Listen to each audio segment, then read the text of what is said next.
शुक्रिया जनाब स्पीकर। जनाब स्पीकर, बजट से पहले मैं एक छोटी सी बात करूंगा इसी हवाले से, क्योंकि कोई भी जब चीज़ हम करते हैं अपने सूबे में, अपने मुल्क में, तो उसकी जो बुनियाद होती है बेसिकली वो एक माशरती तरक्की होती है, इखलाकी तरक्की होती है और इंसानी तरक्की होती है। तो जिस भी माशरे में इंसाफ ना हो कभी भी वो माशरा तरक्की नहीं कर सकता। और ये हमें सिर्फ अपने इस दुनियावी तजर्बे से नहीं बल्कि इस्लाम ने भी इसके बारे में यही कहा है। तो मैं समझता हूँ कि सबसे बड़ा जो मसला है वो इस मुल्क में जो वो तरक्की नहीं हो रही या वो मसाइल उस तरीके से हल नहीं हो पा रहे, उसकी वजह यह है कि इंसाफ नहीं है। और हमारे जो भी ये ऐवान हैं जो आइन के मुताबिक बने हुए हैं, तो ये बेसिकली कानून साज असम्बलियाँ हैं और हमारा जो मकसद है असल वो है कानून साजी करना। अनफॉर्चुनेटली जो कानून साजी यहाँ पे की गई है वो कानून साजी अवाम तक नहीं पहुँच रही, अवाम को उससे फ़ायदा नहीं हो रहा। आइनी तौर पर जो भी हकूक़ अवाम को दिए गए हैं और कानून साजी के ज़रिए वो तब्दील भी होते हैं, वो चीज़ अवाम को उस तरीके से नहीं मिल रही जिस तरह मिलनी चाहिए। और इसमें हमें इस बात को मानना चाहिए, इसमें हमारी ये नाकामी है और हमारी ये नाअहली है। अब आपके जो इंसानी हकूक़ हैं वो अगर आपको नहीं मिलेंगे तो एतमाद ख़त्म हो जाता है, और जब एतमाद ख़त्म होता है तो वो कौमें मिल के आगे नहीं बढ़ती हैं बल्कि सिर्फ तनकीद ही करती रहती हैं। और हमारा जो बड़ा मसला है वो ये है कि तनकीद की तरफ हम बढ़ चुके हैं और इस्लाह की तरफ हम बिल्कुल सोच ही नहीं रहे और न करने के लिए इकट्ठे बैठ के आज तक काम कर सके हैं। इमरान खान साहब बेगुनाह इस वक्त कैद है, लेकिन कोई भी कैदी अगर है तो उसके लिए कानून साजी हमने की हुई है कि उसके कुछ हकूक हैं। अगर वो हकूक उनको नहीं मिल रहे और हमें डिमांड करते हैं तो मेरे ख्याल में सबको सोचना चाहिए इस बात के ऊपर कि ये वक्त सब पे गुजरा हुआ है और सब पे आया है या बाद में भी आ सकता है। तो उनका कम से कम इलाज जो उनके हकूक पे शामिल है, उनका मुलाकात जो उनके हकूक पे शामिल है, उनको टीवी, अखबार, इसके अलावा जो भी सहूलियात उनको कानूनी तौर पे दी गई हैं कानून में, बेगुनाह जेल में होने के बावजूद जब वो हैं तो उनको दी जाए। क्योंकि अब ऐसे आज उनको नहीं मिलेंगी तो इससे पहले किसी और को नहीं मिली, वो भी गलत है, और इसके बाद अगर किसी और को नहीं मिलेंगी तो वो भी गलत है। हमारे इस तरह और लीडरशिप भी है, हमारे कारकुन भी हैं। तो मैं ये बात करना चाहता हूँ कि इंसाफ को कम से कम हम इस्लामी बुनियादों के ऊपर कम से कम बराबरी की बुनियाद पर अगर शुरू कर दें करना और सोचना तो कम से कम बेहतरी तरफ एक स्टेप हम आगे बढ़ जाएंगे। दूसरी जो बात है जी वो ये है सर कि इमरान खान साहब भी कहते हैं और वैसे हम सब भी ये कहते हैं कि जो कौमें हैं वो हमेशा इंसानों पर सरमायाकारी करने से तरक्की करती हैं, और इंसानों पर सरमायाकारी क्या है? वो है कि तालीम याफ्ता बच्चा या बच्ची, हुनरमंद नौजवान, सेहतमंद खानदान, एक मजबूत मईशत, और इसके साथ साथ सबसे बढ़कर एक वो निज़ाम जिसके अंदर इंसाफ हो। अब उसके अंदर हमने कितनी इन्वेस्टमेंट की, कितनी हम कर रहे हैं, किस तरीके से कर रहे हैं, उसका जो रिजल्ट है वो नहीं आ रहा। मैं वैसे थोड़ा आपको बता दूं कि मेरे अपने सियासी सफ़र के अंदर मैंने आज तक जितना भी टाइम गुजारा है तो मैंने एज ए मिनिस्टर ही गुजारा है या चीफ मिनिस्टर गुजारा है। और आपको पता है कि उस ओहदे पर रहकर आप दिफा ही कर रहे होते हैं, कभी अपने महकमे का, कभी अपनी हुकूमत का, क्योंकि आपको उठाया ही या बुलाया ही इसलिए जाता है या बिठाया इसलिए जाता है कि आपने दिफा ही करना है। तो इश्यूज पे आप बात नहीं कर सकते। अब दिफा आप ठीक करें, जायज़ करें, नाजायज़ करें, वो अलग डिबेट है, लेकिन आप इश्यूज के ऊपर बात नहीं कर सकते। मुझे ये पहला मौका मिल रहा है अपने इस पूरे ज़िंदगी में एज प्रोविंशियल मिनिस्टर, फिर फेडरल मिनिस्टर, फिर चीफ मिनिस्टर, और आज एक MP के तौर पे मैं यहाँ बात कर रहा हूँ। और ये भी मैं बताऊँ आप सबको कि मेरे बड़े सीनियर्स बैठे हैं यहाँ पे और कुछ मेरे पार्लियामेंटेरियन सीनियर्स भी हैं। वो पार्लियामेंटेरियन सीनियर्स तो मेरे हैं कि मुझसे पहले भी असम्बली में आ चुके हैं, लेकिन एक तजर्बा जो मेरे पास है इस वक्त वो माशाल्लाह वो ये है कि मैं प्रोविंशियल मिनिस्टर भी रहा हूँ, मैं फेडरल मिनिस्टर भी रहा हूँ और मैं चीफ मिनिस्टर भी रहा हूँ। तो वो इस असम्बली में किसी के पास भी नहीं है। इसी तरह बजट के हवाले से मैं बताऊंगा आपको, तो मैंने अपनी जिंदगी में 8 बजट बनाए हैं, क्योंकि आपको पता है कश्मीर का और जीबी का स्टेटस है वो मुख्तलिफ है, तो उनका पीएसडीपी से ही बजट बनता है। तो 6 बजट मैंने वो बनाए, 2 बजट जो है मैंने चीफ मिनिस्टर बनाए। तो मैं अपने सर्वे की बुनियाद पे कुछ बातें आपके सामने रखता हूँ इस बजट पे आकर। अब पहली बात यह है सर कि फेडरल गवर्नमेंट के साथ जो हमारे मसाइल हैं, किसी भी सूबे के, हर सूबा फेडरेशन का एक यूनिट है, और अगर हमारे वो मसाइल हैं और हल नहीं हो रहे तो ये हमारी नाअहली है। अब इसमें हम उस डिटेल में जाएं कि जी हमारी अपनी भी हुकूमत रही है एक टाइम में फेडरल की, उसमें नहीं मिला, या किसी और हुकूमत में उनकी हुकूमत यहाँ पर भी थी, उन्होंने नहीं दिया, जिसने भी नहीं दिया, लेकिन सूबे के वो हकूक जिसके लिए सूबे की आवाम ने वोट दिया है उसमें वो इशू है कि वोट अक्सरियत में मिला और लोग आए, या कभी बगैर अक्सरियत के लोगों को बिठा दिया गया, जिस तरीके भी आया, लेकिन जब एक सेटअप बन जाता है और आ जाता है तो वो कामयाब है या नाकाम है, लोगों ने उसको देखना है। तो उसमें हमारा सूबा अब तक मुकम्मल तौर पे नाकाम हुआ है। उस नाकामी की वजूहात आप मेरे पे डालें और मैं आप पे डालूं, ये ज्यादती होगी, ये अपनी आवाम से धोखा होगा। हम सबको अपने आप से शुरू करना पड़ेगा कि हम इस नाकामी के जिम्मेदार हैं, तभी हम आगे बढ़ेंगे, तभी हम एक होकर उस नाकामी को कामयाबी में बदल सकते हैं।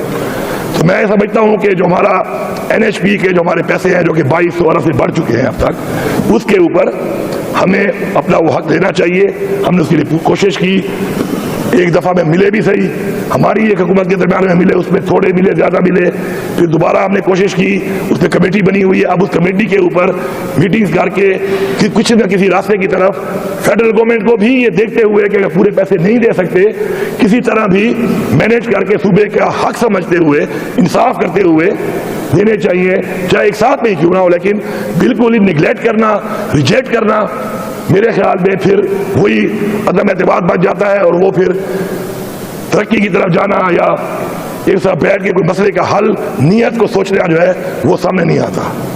फिर हमारा जो है जी NFC, अब आइन के अंदर बड़ा क्लियर है कि आबादी के लिहाज से और रकबे के लिहाज से NFC का शेयर मिलता है। जब हमारा मर्ज हो गया मर्जर और हमारे पास एक आबादी आई है और रकबा आया है, तो उसमें उसका NFC का वो शेयर ना मिलना हमारे उन लोगों के साथ जाती है, और उनके साथ साथ जो लोग पहले से इस सूबे के अंदर उनके साथ जाती है, क्योंकि वो बोझ उनके ऊपर आ रहा है, वो बर्दाश्त करेंगे। उन्होंने कुर्बानियां दी हैं, जितनी कुर्बानियां मेरे ख्याल में एक्स-फाटा के लोगों ने दी हैं, पाकिस्तान के लिए किसी ने नहीं दी।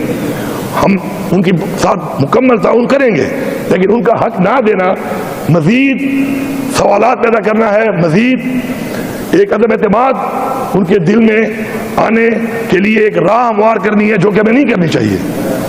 अब उसके बाद हमारे टोबैको एक एग्रीकल्चर डिक्लेयर्ड है टोबैको, और जब आपका 18वीं तारीख के बाद डिवोल्यूशन हुआ है तो उसमें एक डिवॉल्व महकमा है, लेकिन उसका जो पैसा है वो हमें नहीं आ रहा, क्योंकि वो ज्यादा है, इन हंड्रेड ऑफ बिलियंस है, उसके ऊपर फेडरल गवर्नमेंट बैठ गई है।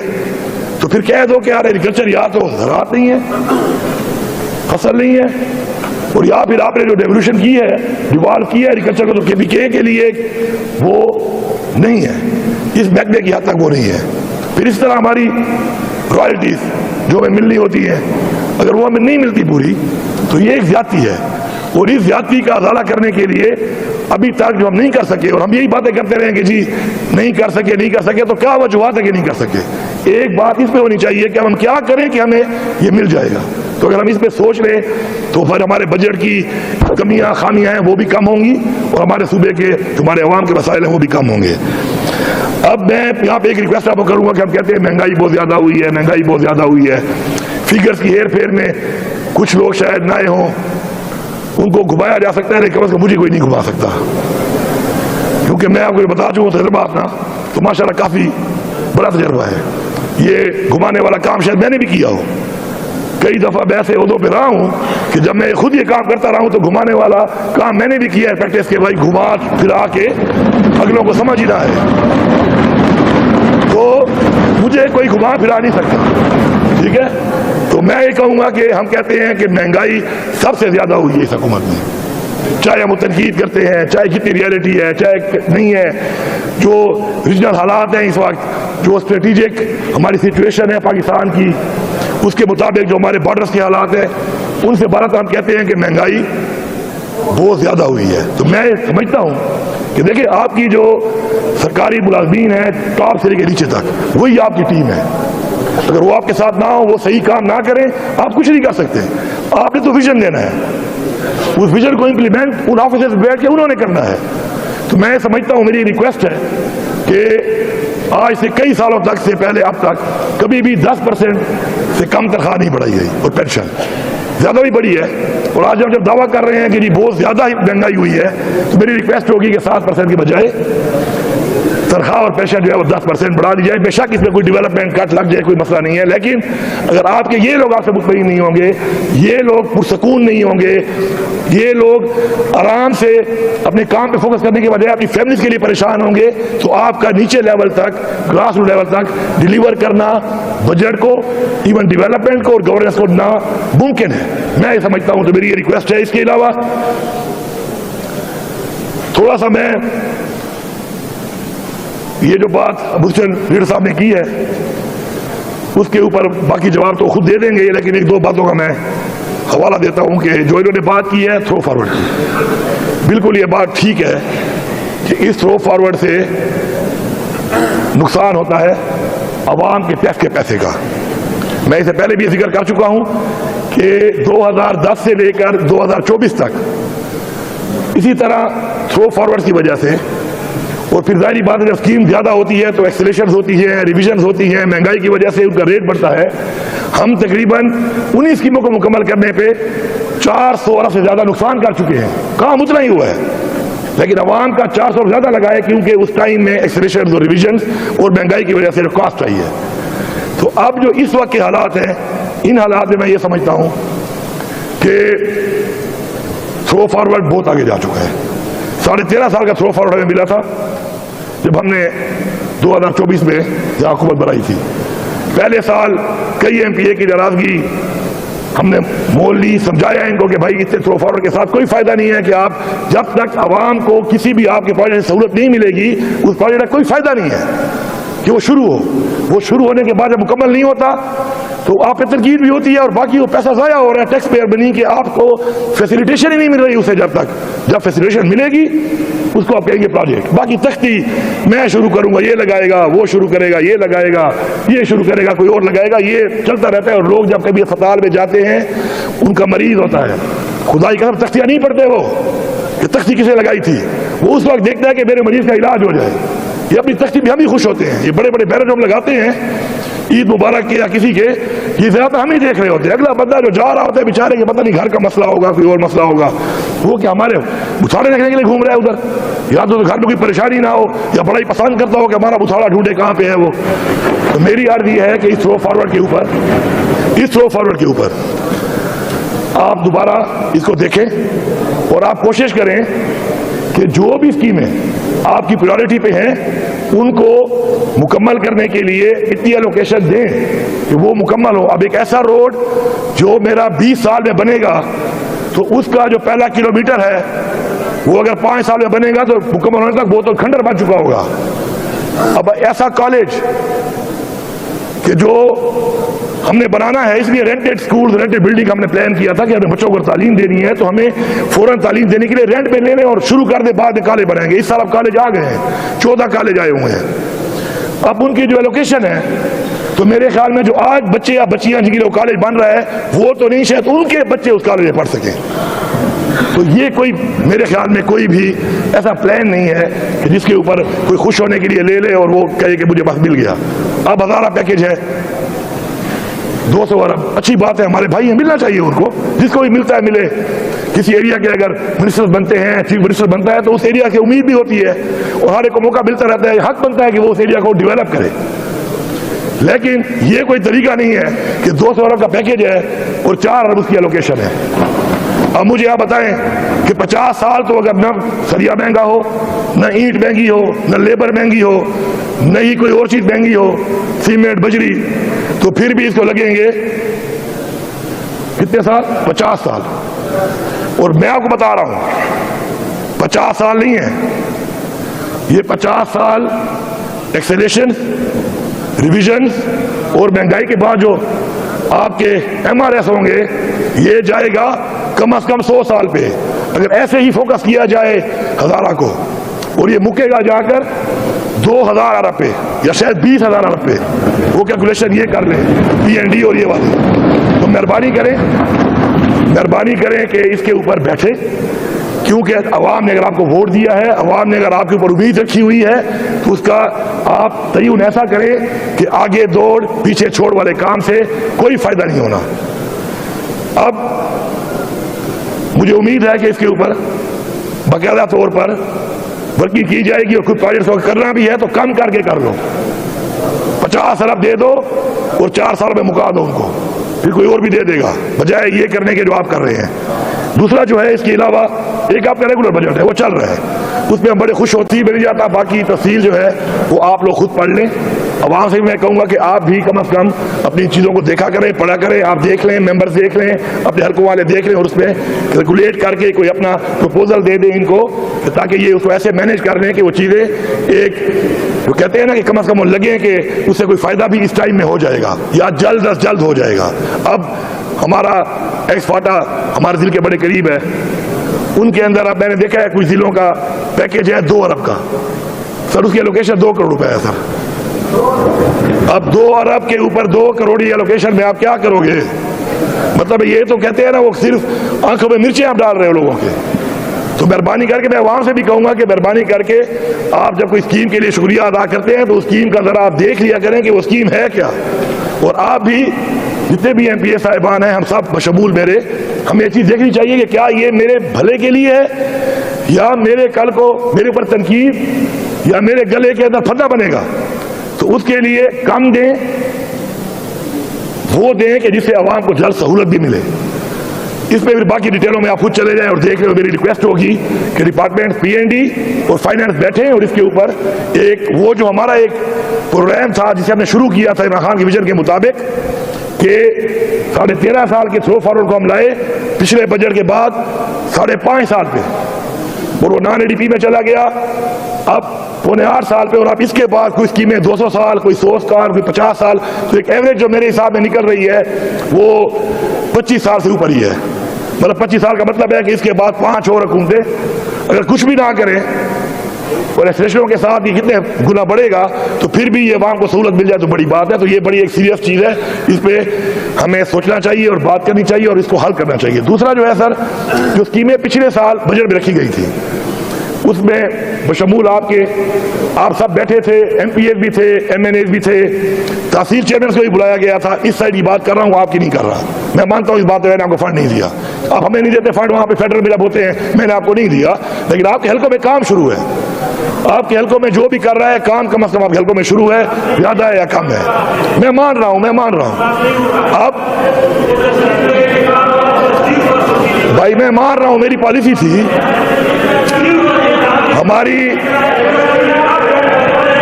हमारी एक पॉलिसी थी और मेरी एक पॉलिसी थी। खट्टर साहब के टाइम भी मैं उन लोगों में आता हूं, मैं बरमला कह रहा हूं, मैं उन लोगों में आता हूं। खट्टर साहब टाइम में मैं कहता था खट्टर साहब अपोजिशन को नहीं, अपोजिशन के हल्के में अपने बंदे को फंड दो। मैं गलत हूं, मैं मान रहा हूं कि मेरी ये सोच है। महमूद खान के टाइम मेरी यही सोच थी, महमूद खान के टाइम मेरी यही सोच थी कि महमूद खान में लड़ाई होती थी कि अपोजिशन को नहीं, अपोजिशन के हल्के में अपने बंदे को पैसे दो। और जब मैं खुद आया मैंने वो किया, तो मैं मान रहा हूं भाई, आप क्यों चीख रहे हो? मैं मान रहा हूं कि मैंने किया है ये।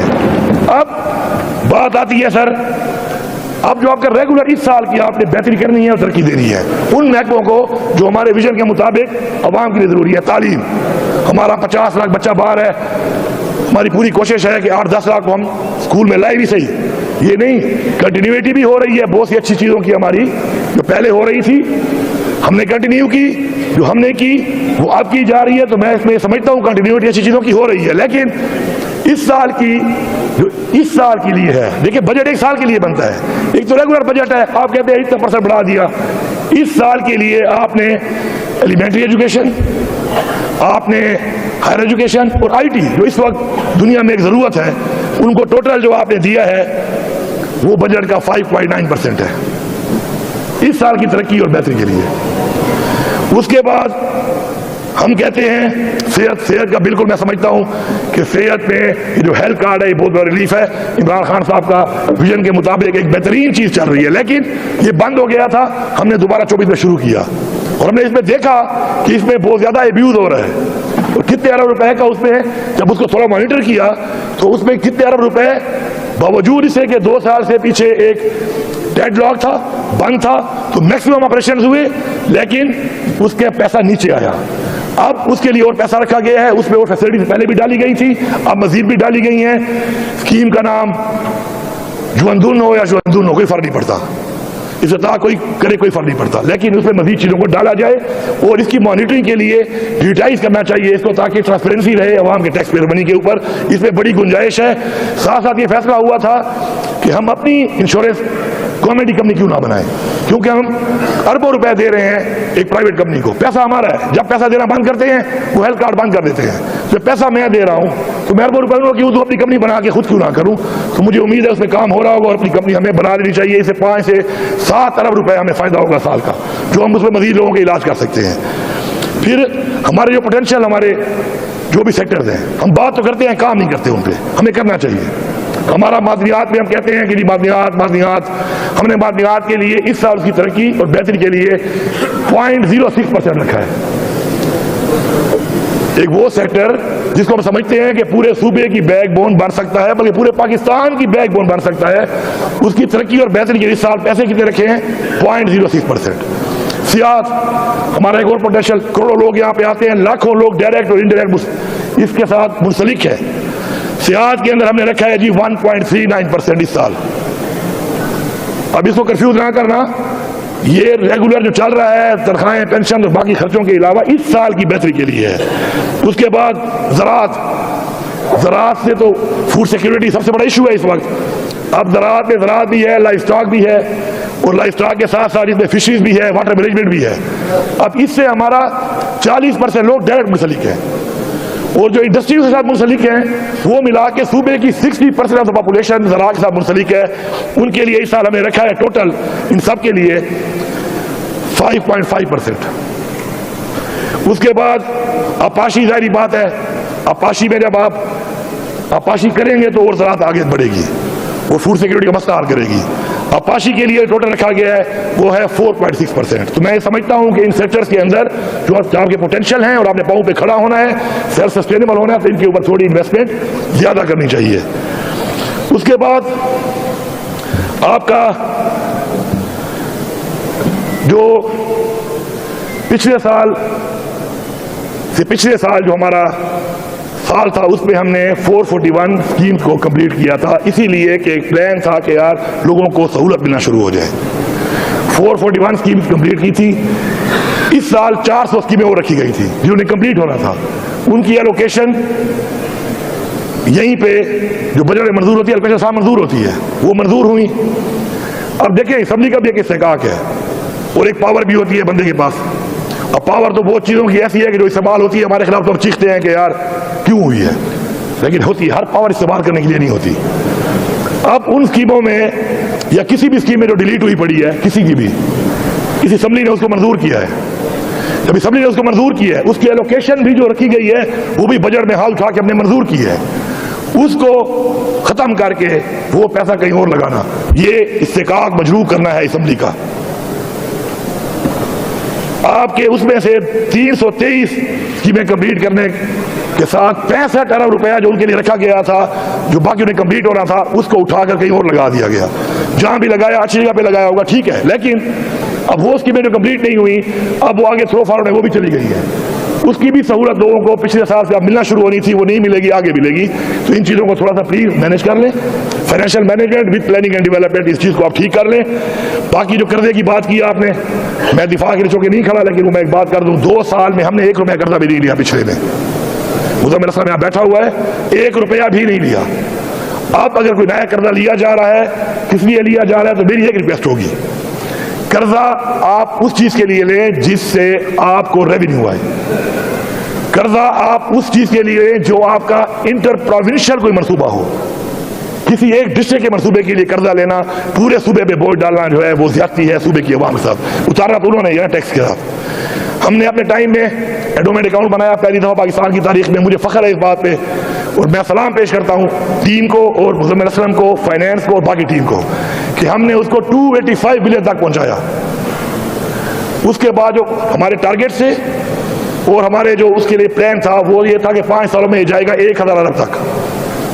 अब मुझे उम्मीद है कि वो इस वक्त हमारे प्लान के मुताबिक 400 अरब पे होना चाहिए था। मुझे उम्मीद है कि इस पे होगा, उसी तरह इसको चलना चाहिए, क्योंकि ये आपका सेल्फ सस्टेनेबल की तरफ वाहिद एक तरीका है जिसे आपने जाना है।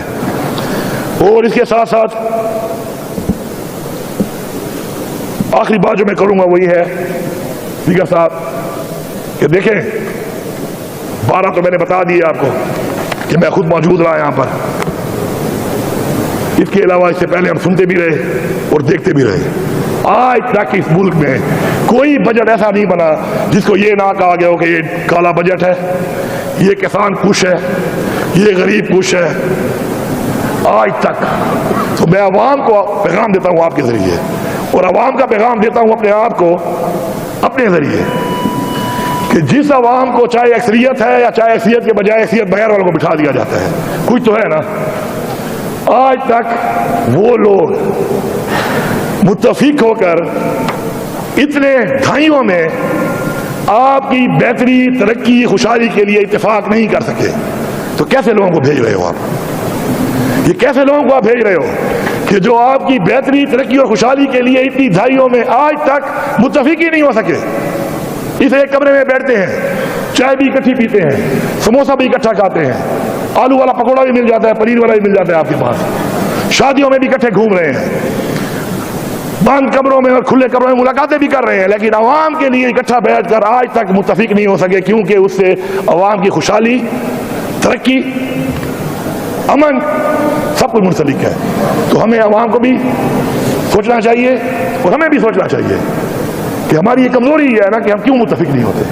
पॉलिटिकल विक्टिमाइजेशन जब तक इस मुल्क में हो रही है, सोचो भी मां की तरक्की होगी। मैंने की है, मैंने गलत किया, किसी और ने किया, उसने गलत किया। पॉलिटिकल विक्टिमाइजेशन जब तक चल रही है आप तरक्की नहीं कर सकते। आप दुश्मन मान चुके हो, आप कानून-साज असेंबली के मेंबर नहीं हो, आप यहाँ पर मसाइल हल करने के लिए नहीं बैठे, आप यहाँ पर डिबेट करने के लिए नहीं बैठे, कानून-साजी करने के लिए नहीं बैठे, आप यहाँ पर किसी की नौकरी कर रहे हो, चाहे वो पॉलिटिकल पार्टी की है, चाहे वो किसी इदारे की है। वो नौकरी क्या है कि जो वो कहेंगे आप वो करेंगे। मैं गुलाम हूं, मैं आजाद ही नहीं हुआ आज तक। तो अगर मैं गुलामी करूंगा और गुलाम बन के मैं अपने मसाइल पे नहीं बैठूंगा, उनका हल नहीं निकालूंगा, और मेरा मकसद ये है कि उसको खुश करने के लिए मैं उसको सजा दूं, कल वो मुझे सजा दे, मैं उसको सजा दूं, ये दुश्मनी का जो इस वक्त निज़ाम बन चुका है। अगर पाकिस्तान की तरक्की चाहता है कोई, अगर पाकिस्तान की तरक्की किसी का मकसद है, तो सबसे पहले ये चीज खत्म करनी पड़ेगी, वरना सजाएं चलती रहेंगी। आज मेरा लीडर जेल में है, कल आपका होगा। जेल में अगर नहीं होगा तो वो नहीं होगा जो ये करवा रहा है। अब तो वो भी जेल में जा रहा है, लेकिन मेरी सेहत को या आपकी सेहत को क्या फायदा हो रहा है, आवाम को क्या फायदा हो रहा है इससे कि मेरा या आपका लीडर जेल में हो? नहीं हो रहा। तो इस सिस्टम से निकलो। मैं गुजारिश करूंगा तमाम पार्टियों से कि इस निज़ाम को बदलो। अगर आप इस निज़ाम को नहीं बदलोगे तो इस चक्की में हर कोई रगड़ा खाएगा। कई खा चुके हैं, कई खा रहे हैं, कई बाद में खाएंगे, आपके बच्चे खाएंगे, सबके बच्चे खाएंगे और ये अवाम खाएगी। तो मेरी ये रिक्वेस्ट है कि हमें मिलके एक दफ़ा कोई ऐसा पाकिस्तान को आगे बढ़ाने के लिए, जो हालात हमारे बने हुए हैं, जितना कर्जा हमारे पे चढ़ चुका है, अमन ओमान के जो हालात हैं, कि हमें आगे बढ़कर ये फैसला करना है कि हमने पाकिस्तान की बेहतरी, पाकिस्तान की उस अवाम की बेहतरी जो हमें यहाँ भेजती है, जिनके टैक्स के पैसों पर हम तनख्वाह भी लेते हैं, मराद भी लेते हैं, और सबके हालात अच्छे हुए हैं अल्हम्दुलिल्लाह। अल्हम्दुलिल्लाह अवाम का शुक्रिया अदा करना चाहिए कि पाकिस्तान बनने से लेकर अब तक जो भी सभी उन्होंने भेजा है, उसके ज़ाती हालात, ज़ाती लाइफस्टाइल, ज़ाती निज़ाम बहुत बेहतर हुआ है। बेहतर नहीं हुआ तो वो अवाम नहीं हुई जो आपको यहाँ भेजती है, वो अवाम नहीं हुई जो आप पे उम्मीद रखती है, वो अवाम नहीं हुई जो आपको भेजने के बाद अपने बच्चों का मुस्तकबिल आपके हाथ में देती है। तो मैं समझता हूँ कि मेरी इस बात से, क्योंकि मुझे पहली दफ़ा असेंबली में आज मौका मिला स्पीच करने का, खुल के आज़ाद होकर कि मैं इससे पहले आज़ाद नहीं था। मैं आज़ाद नहीं था क्योंकि कोई भी minister, chief minister, federal minister आज़ाद होता ही नहीं है। वो दिफा करता है कभी महकमे का, कभी बजट का, कभी हुकूमत का। तो मैंने आज़ाद तरीके से बातें इसलिए की हैं कि पहला आज़ाद एक मौका मिला है और मैं समझता हूँ कि हर बंदा ये चाहता है कि पाकिस्तान आगे बढ़े, हर पार्टी ये चाहती है पाकिस्तान आगे बढ़े, कर नहीं पाते। और कर ना पाने की वजह यह है कि हम बेहतरी के बजाय दुश्मनी की तरफ, विक्टिमाइजेशन की तरफ और हैबिचुअल क्रिटिक बन चुके हैं, सिर्फ तनकीद करते हैं। तनकीद के बजाय इस्लाह की तरफ जाएं तो इंशाअल्लाह तमाम मसले हल होंगे। शुक्रिया, बहुत शुक्रिया जी।